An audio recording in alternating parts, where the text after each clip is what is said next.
22 degrees, Christmas Eve, and two little girls were sleeping on trash. They'd been there since morning, 12 hours in the cold, waiting for someone, anyone, to care. "Please don't take us back," one whispered when Isaac Smith approached. "We'll be good," the other added, her voice breaking. "We promise we'll be good." Isaac froze. What he'd thought were trash bags piled behind the dumpster weren't trash at all. They were children, 8 years old maybe, younger, huddled together under torn blankets. Around their necks hung small tarnished lockets. Isaac was just a single dad trying to get home to his son. He thought he'd call the authorities, make sure these girls were safe, and move on with his life. He had no idea that what was inside those lockets would change everything. Before we continue, please tell us, where in the world are you tuning in from? We love seeing how far our stories travel. Isaac had almost driven past. The commercial district was mostly empty. Businesses closed early for the holiday. Streetlights reflected off patches of ice, and colored lights twinkled from the few decorated storefronts still open.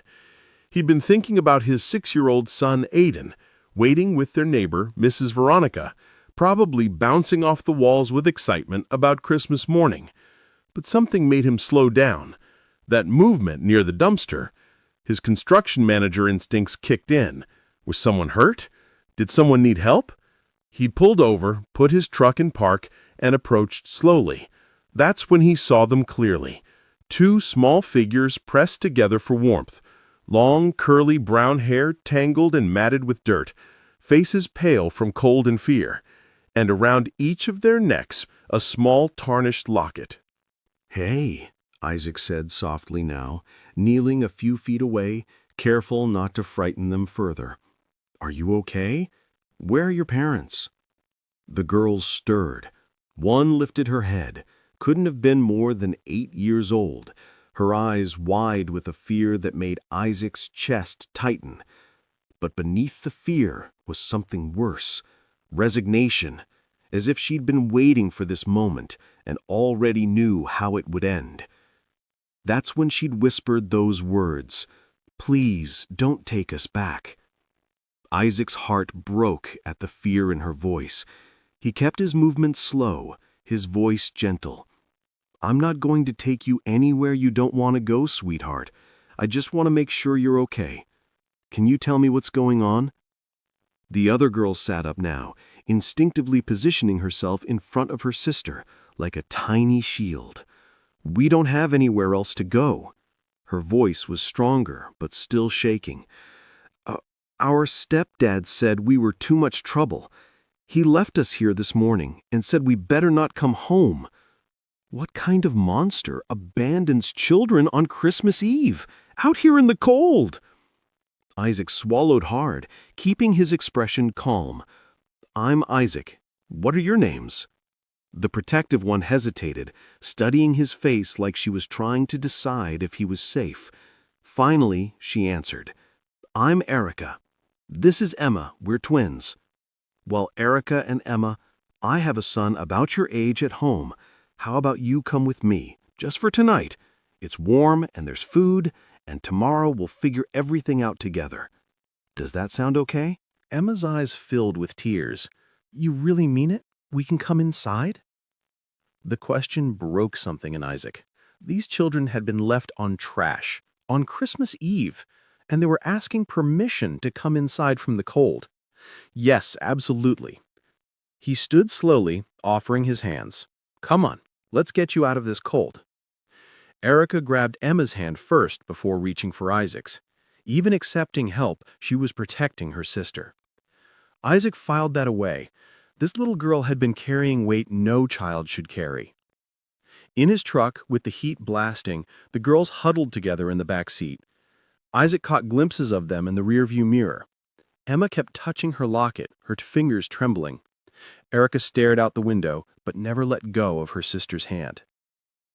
"How old are you girls?" Isaac asked, keeping his tone light. 8, Erica answered. "Our birthday was in March." 8 years old. Isaac's mind raced as he drove. He'd call the authorities tomorrow morning. Child services would need to get involved. But tonight, Christmas Eve, These kids deserve to feel safe. They deserve to feel like someone cared. He thought about his own son, Aiden, 6 years old, full of life and kindness.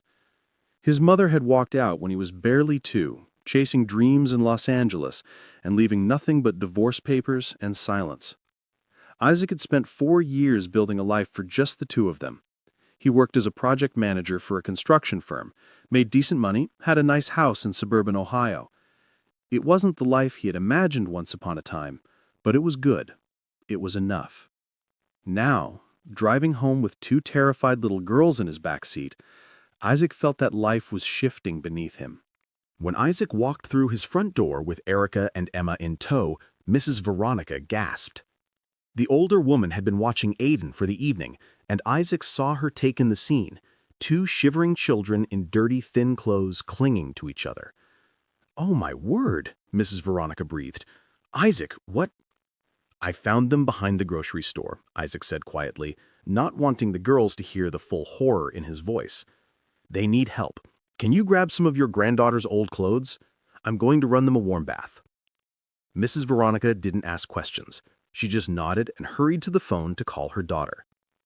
In the bathroom, Isaac started filling the tub with warm water, testing the temperature carefully. Emma and Erica stood in the doorway, still holding hands, watching him with uncertain eyes. "The water will feel good," Isaac said gently. "I'll leave you 2 alone to get cleaned up, and there'll be clean clothes right outside the door, okay? Take your time. You're safe here." Emma's voice was small. "Do you promise?" Isaac crouched down to their eye level. "I promise. No one's going to hurt you. Not while I'm here." While the girls bathed, Isaac heated up leftover soup and made sandwiches. His hands were shaking. What had those children been through? How long had they been out there in the cold? Who was this stepfather who'd thrown them away like garbage? "Dad?" Aiden's voice came from the hallway. "Mrs. Veronica said you brought home some kids?" Isaac turned to find his son peeking around the corner, his brown hair sticking up in every direction, his dinosaur pajamas already on. At 6 years old, Aiden was small for his age, but big-hearted, something Isaac had worked hard to nurture after his mother's abandonment. "Yeah, buddy. 2 little girls who needed help. They're going to stay with us tonight." Aiden's eyes went wide. "Really? Are they nice? Do they like dinosaurs?" Despite everything, Isaac smiled. "I don't know yet, but I need you to be gentle with them, okay? They've had a really hard day." "I'm always gentle," Aiden said seriously. "I'll show them my books." When Erica and Emma emerged from the bathroom 15 minutes later, clean but still skittish, wearing oversized pajamas Mrs. Veronica had brought over, Aiden was waiting. He walked right up to them with the straightforward confidence only a 6-year-old could manage. "I'm Aiden. Do you like dinosaurs? I have like 100 dinosaur books." The twins exchanged glances. Emma nodded shyly.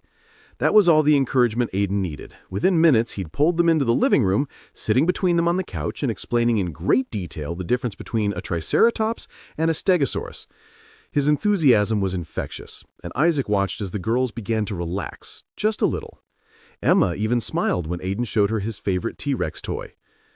Isaac noticed that both girls still wore their lockets. Their hands kept reaching up to touch them like lifelines, like anchors to something important they couldn't let go. Over soup and sandwiches, Isaac learned their names were Erica and Emma. They were 8 years old, twins. But when he tried to ask more, where they lived, where their parents were, the girls went quiet, exchanging nervous glances. "It's okay," Isaac said gently. "You don't have to talk about it tonight. Just eat and get warm."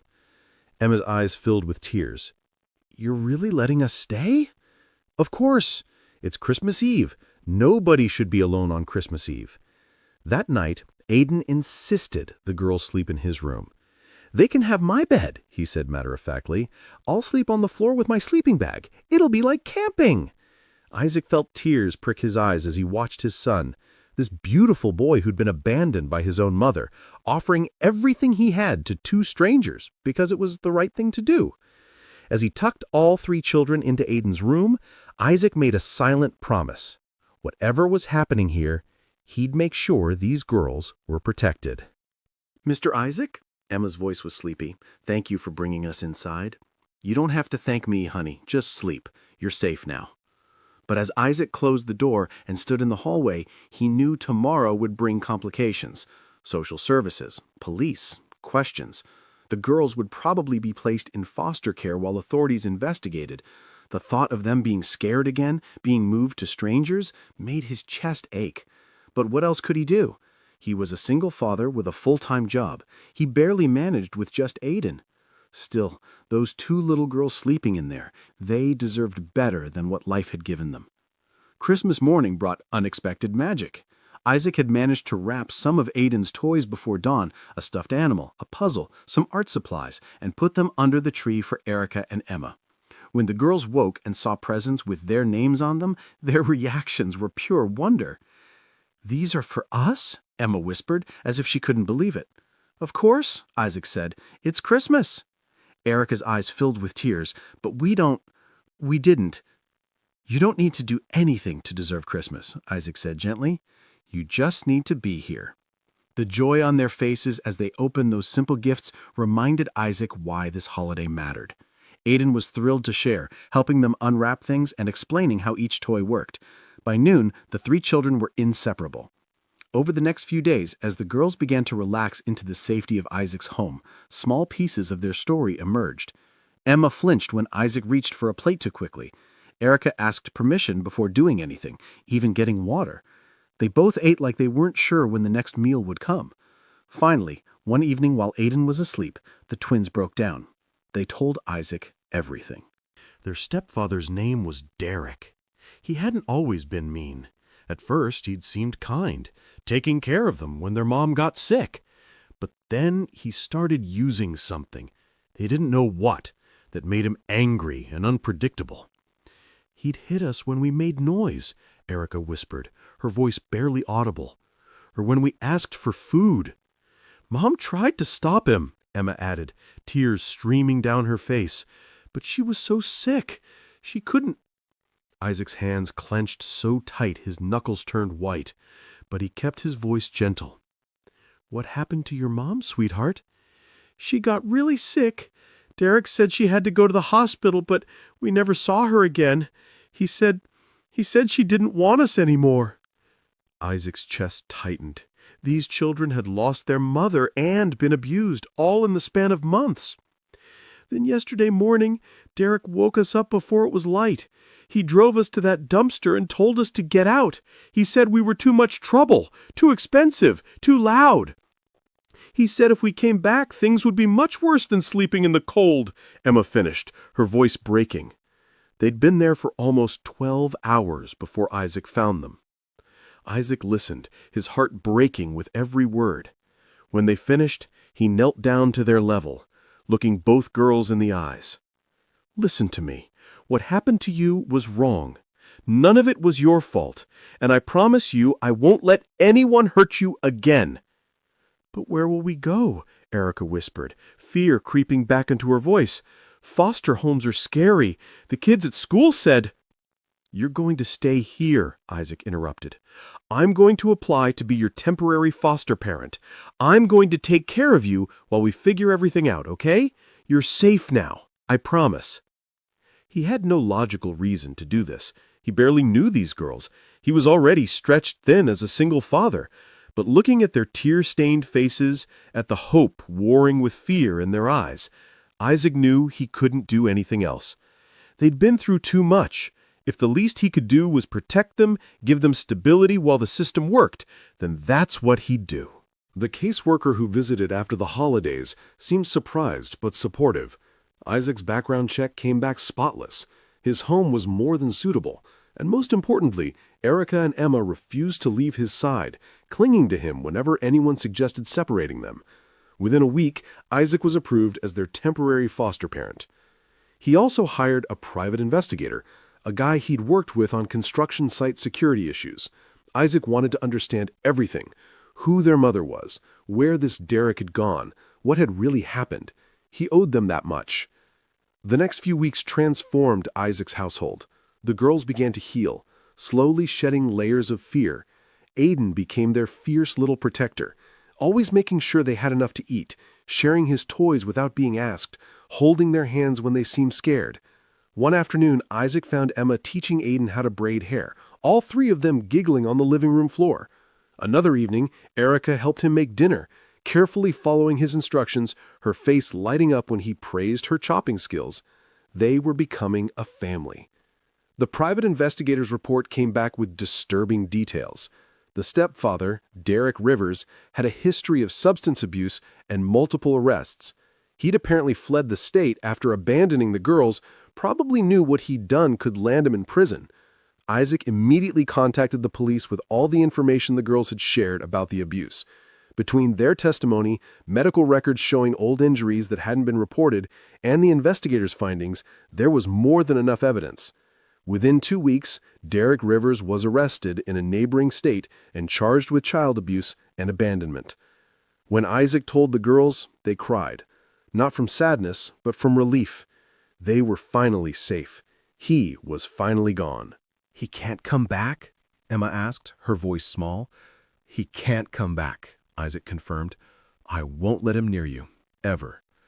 It was a quiet Tuesday afternoon, about 3 weeks after Christmas, when everything changed.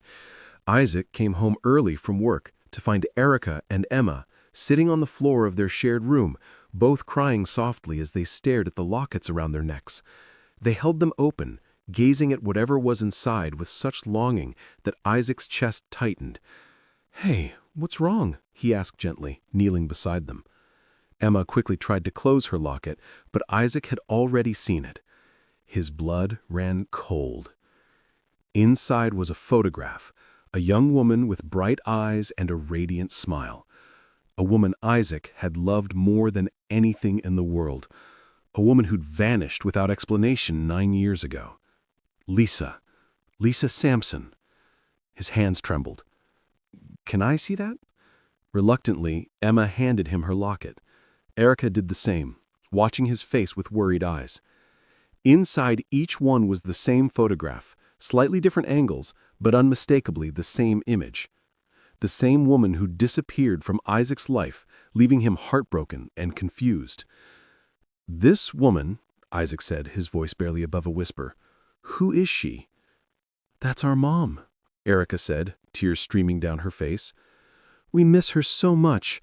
We don't know where she is." The room tilted. Isaac looked at the girls, really looked at them for the first time with this new information. Their eyes, that particular shade of hazel green he saw in the mirror every morning. He'd noticed they were pretty, distinctive eyes, but he hadn't made the connection until now. They were his eyes. And now that he was looking for it, he could see other things. The shape of Emma's nose, the way Erica's eyebrows arched, the stubborn set of their chins. No, it couldn't be. Lisa had been pregnant? He would have known. She would have told him. But the girls were 8 years old. The math lined up perfectly with when Lisa had disappeared from his life. Isaac's mind raced back 9 years. He'd been 23, in love for the first time, planning a future with Lisa. They'd been together 4 years talking about marriage after graduation. Then one day, she was just gone.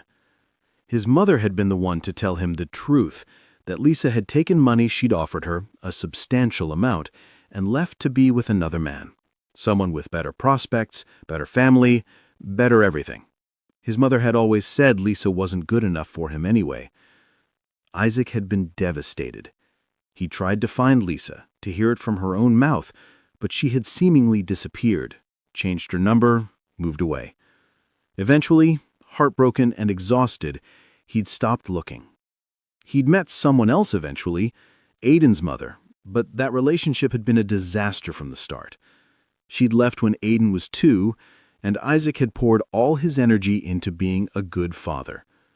But now, sitting here, with 2 little girls who wore Lisa's face in lockets around their necks, who had his eyes and her smile, Isaac felt the foundations of everything he'd believed begin to crack.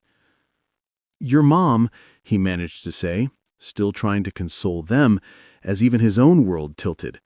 "What's her full name?" "Lisa Vanessa Sampson," Emma answered, her voice breaking. "She got really sick, and then Derek, our stepdad, he said she was gone, and we couldn't see her anymore. But we don't know if she... The girl couldn't finish, but Isaac understood. They didn't know if their mother was alive or dead. "It's okay," Isaac said, pulling both girls into a hug, even though his heart was pounding so hard he could barely breathe. "We're going to find out what happened to her. I promise."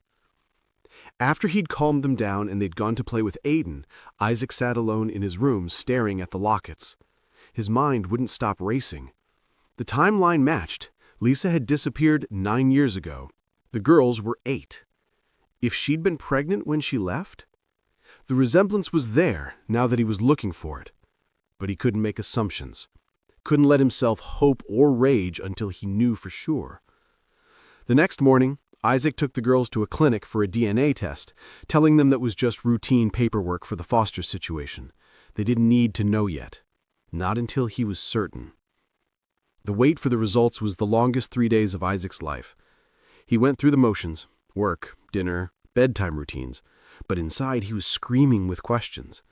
If these were his daughters, where had Lisa been all these years? Why had she kept them hidden? Had his mother really paid her off? And if they weren't his daughters, well, that might break his heart too. Because in just a few weeks, Erica and Emma had burrowed into his life in ways he hadn't expected. When the envelope finally arrived, Isaac's hands shook as he opened it.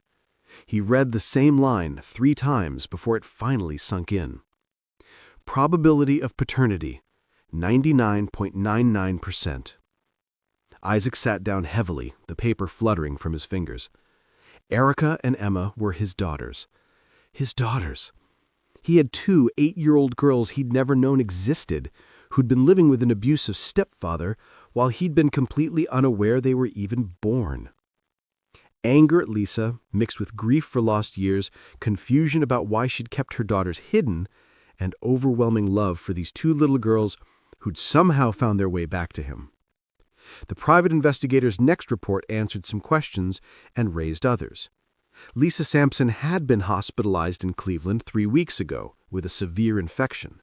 She'd been unconscious when she arrived, and when she'd finally woken up, she immediately asked for her daughters.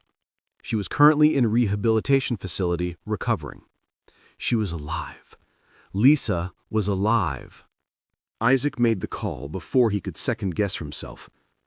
"I need to speak with Lisa Sampson," he told the receptionist, his voice shaking. "It's about her daughters." When Lisa came on the line, her voice was weak but frantic. "Do you have news about Erica and Emma? Please, I've been trying to find out where they are. Lisa," Isaac's voice cracked. "It's Isaac. Isaac Smith." The silence stretched so long he thought she'd hung up. "Isaac?" she finally whispered. "How? Why?" "I have them. Erica and Emma. They're safe. They're with me." The sound Lisa made was pure relief, a sob that seemed to come from somewhere deep inside. "Oh my God! Oh, thank God! Are they hurt? Are they okay?" "They're okay. They're safe." Isaac's hands were shaking. "Lisa, where have you been? What happened?" I was hospitalized. When I woke up, Derek was gone, and the girls were gone. I've been trying to find them for 3 weeks, calling everyone I could think of, and no one knew anything, and I found them on Christmas Eve," Isaac said quietly. "Abandoned behind a dumpster. I took them in." Lisa's sob echoed through the phone. "He left them on the street? Oh God, my babies!" "They're safe now. I promise you, they're safe." Isaac closed his eyes, gathering his courage. "Lisa, I need to tell you something. I had a DNA test done. They're mine. Erica and Emma are my daughters too." The silence was deafening. You took a DNA test?" Her voice was barely a whisper. "The girls had lockets with your picture. I recognized you, and when I really looked at them, I saw... Lisa, why didn't you tell me you were pregnant? Why did you leave? I tried, she choked out. Isaac, I tried so hard to reach you. But your mother... She stopped, her breathing ragged. We need to talk, but not like this. Not over the phone. Can you bring them to see me? When? Asked Isaac. As soon as possible. Please. I need to see my babies. I need to see you.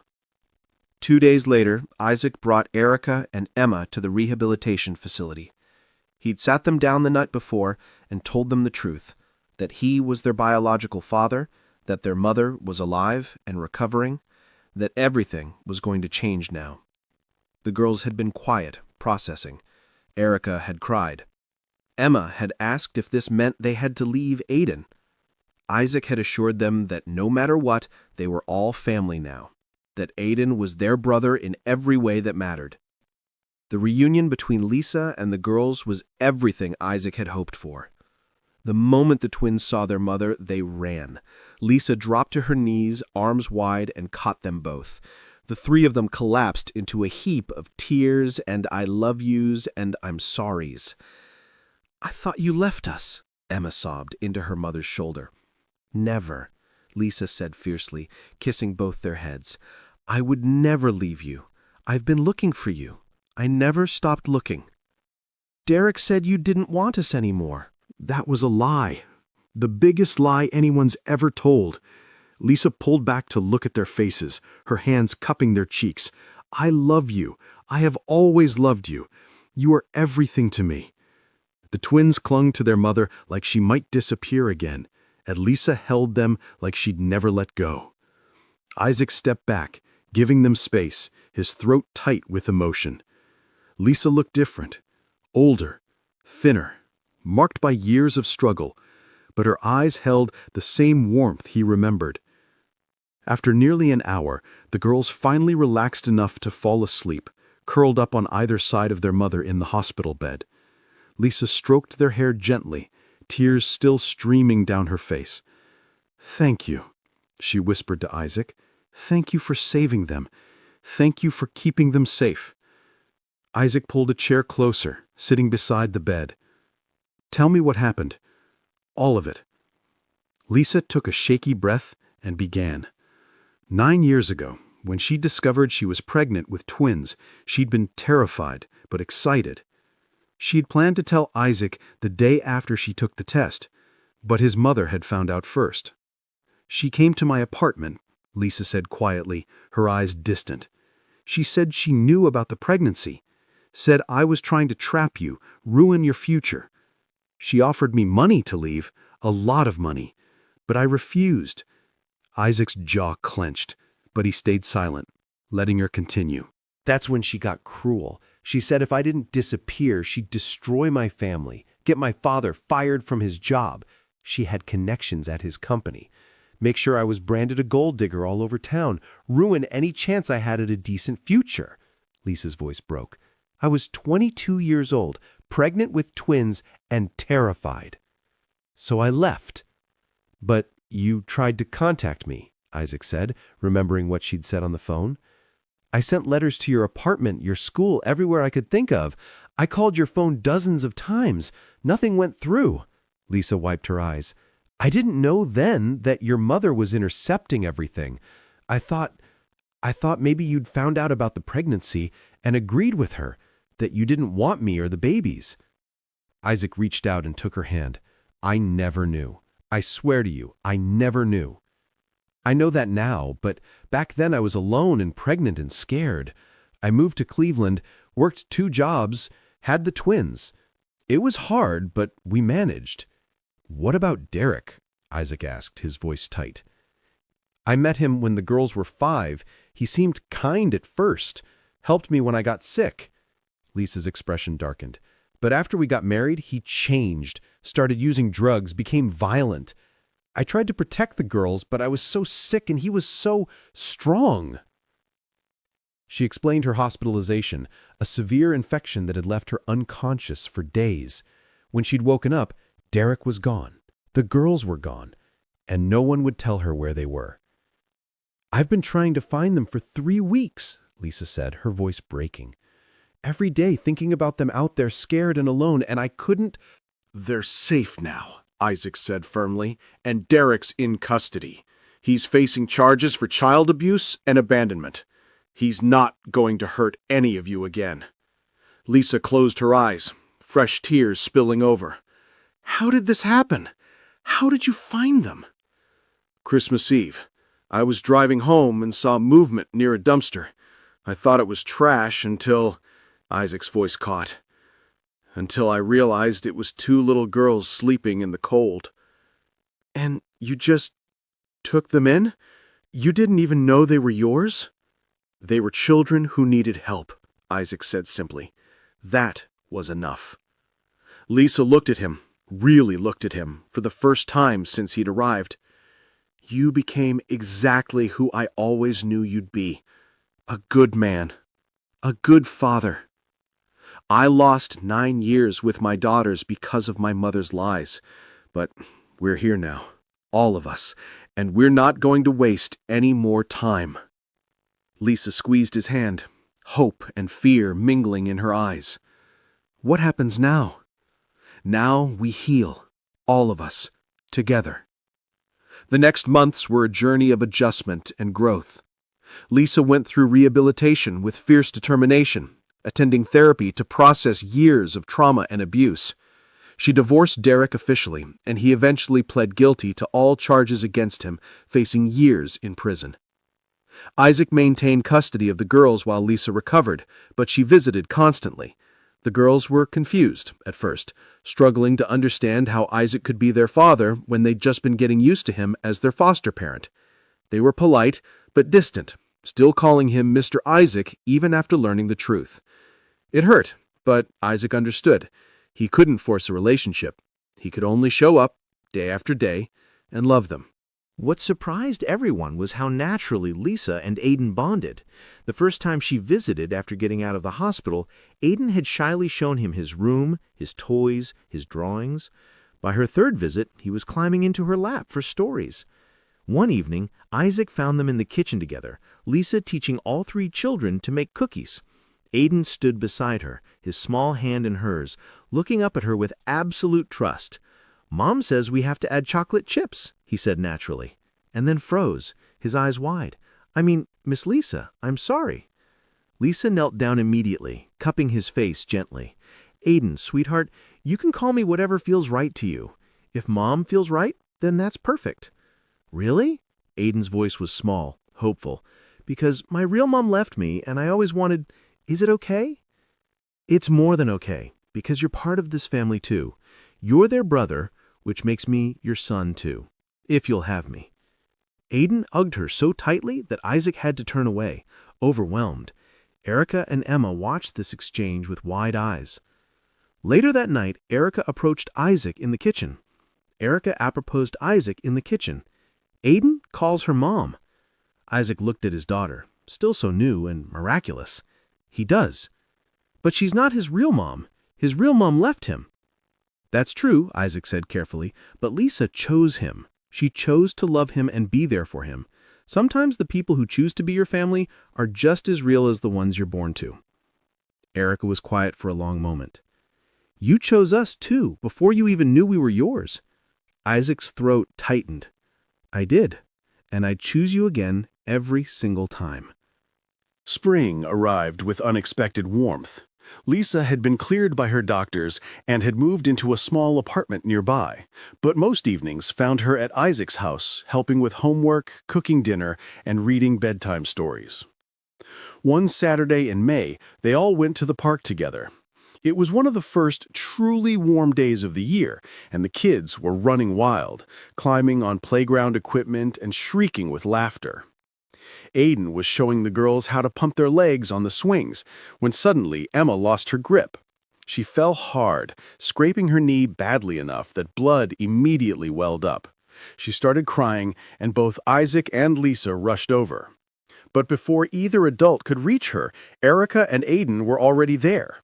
Aiden had pulled out the small first aid kit Isaac always made him carry, and Erica was holding Emma's hand, murmuring comfort. "It's okay, Emmy," Erica said. "Dad will fix it. Dad always fixes things." Isaac froze mid-step. Lisa's hand found his, squeezing tight. "Dad!" Emma called out, tears streaming down her face. "It really hurts!" The word hit Isaac like a physical blow, the best kind. He hurried over, kneeling beside Emma and carefully cleaning the scrape. "I've got you, sweetheart," he said, his voice thick with emotion. "You're going to be just fine." "I know," Emma said, trustingly, "because you're my dad." Later, sitting on the park bench with Lisa while their children played, Isaac said quietly, "Did you hear?" "I heard," Lisa said, tears in her eyes. "Isaac, you've been so patient with them. You've earned that." "I just love them," Isaac said simply. "I didn't know they existed for 8 years, but the moment I found them, they were mine." That evening, after dinner, the girls asked to talk to Isaac privately. They led him to their room and closed the door, both looking nervous. "We wanted to say something," Erica started, Emma nodding beside her. "We know we've been kind of weird about the whole dad thing. It's just been a lot to understand. But we've been watching," Erica said, "how you take care of us, how you make our lunches with the crusts cut off because Emma doesn't like them, how you learn to braid our hair even though you didn't know how you chase away our nightmares and never get mad when we wake you up. How you chose us before you even knew we were yours," Emma added softly. "And we wanted you to know," they said together, "that we're really happy you're our dad." Isaac pulled them both into a tight hug, not trusting himself to speak past the lump in his throat. "I'm really happy you're my daughters," he finally managed. "The luckiest day of my life was the one where I found you." Summer arrived with long golden days. Lisa had become such a constant presence that it felt strange when she wasn't there. One evening, after the kids were asleep, Isaac and Lisa sat on the back porch watching fireflies dance across the yard. "I've been thinking," Isaac said slowly, "about us, about all of this." Lisa's hand found his. "Me too." "I loved you when we were young," Isaac continued. "I thought I'd never get over losing you. But this, what we have now, it's different, stronger." "We've both been broken," Lisa said softly, "but somehow we're putting each other back together. The kids are putting us back together." "I don't want you in a separate apartment," Isaac said, turning to face her. "I want you here, with us, permanently, with our family." He reached into his pocket and pulled out a small velvet box. Lisa's breath caught.